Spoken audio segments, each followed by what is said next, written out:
Hey family, what's up? This is Toni Cole coming to you for another episode of Living Your Dreams with Toni Cole.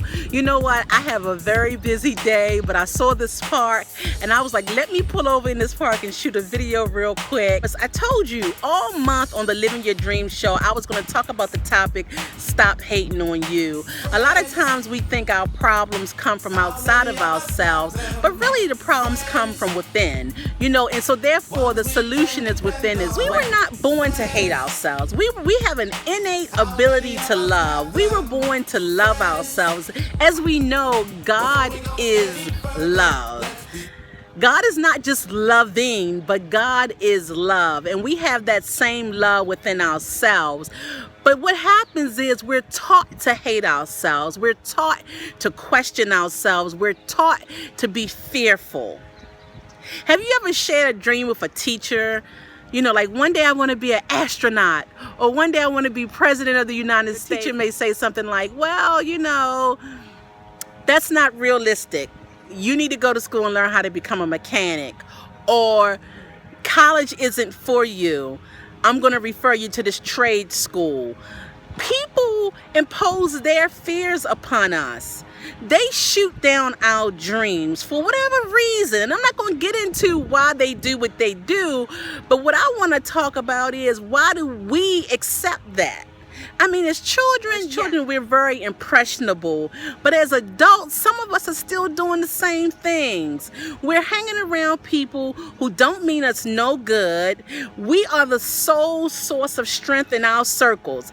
People come to us for therapy. People come to us for support. People come to us to borrow money. I would suggest that you be around people who are doing just as good or better than you, because that way you'll always have something to strive towards.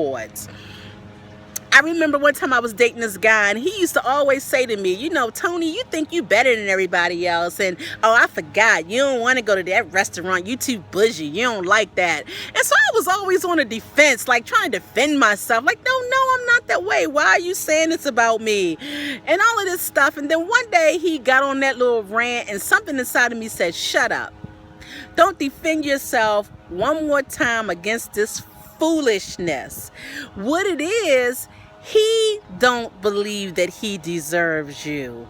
So that's why he's always imposing his fears onto you, because he know that you got it going on, and he trying to figure out how he even got a chance to be with you. And you know what? After that, I remember telling that brother, I was like, you know what, this relationship not working for me.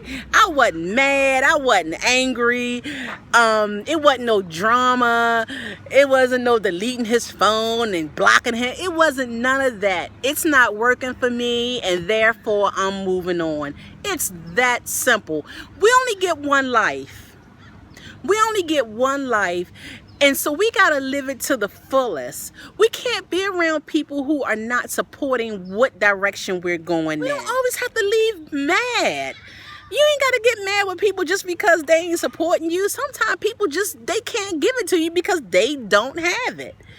A lot of our parents put their fears on us. Not because they didn't love us, but because that's the way they were raised. I remember Oprah talking about her grandmother telling her she was hanging the laundry or something, and her grandmother saying, now, baby, you pay attention, because one day you're going to be hanging laundry too. And Oprah was like, in her soul, she knew, like, grandma, I ain't going to be hanging no laundry. Or are you the person that's going to say, you know what, I don't want to do this, I want to do something else? And I've always been that something else person. As a matter of fact, when people tell me I can't do something, it gives me fuel to do it. Now, that can be a little dangerous sometimes, because you'll find yourself doing things just out of rebelliousness and not out of passion. Watch the people you have in your ears. If you got somebody that's telling you, I'm sorry, I'm not perfect like you, or what you into this month, look at that, she got a new car, they got or that's a cute little whenever somebody put little in front of something, that's a cute little outfit.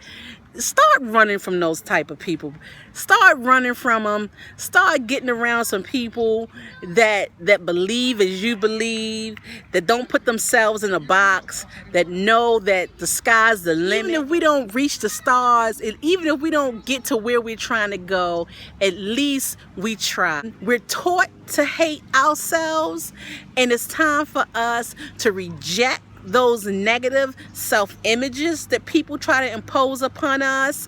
You know, I remember the first time I wore my hair natural, I was so uncomfortable because I was used to wearing weaves all the way down my back. But short, curly, coily hair is beautiful hair.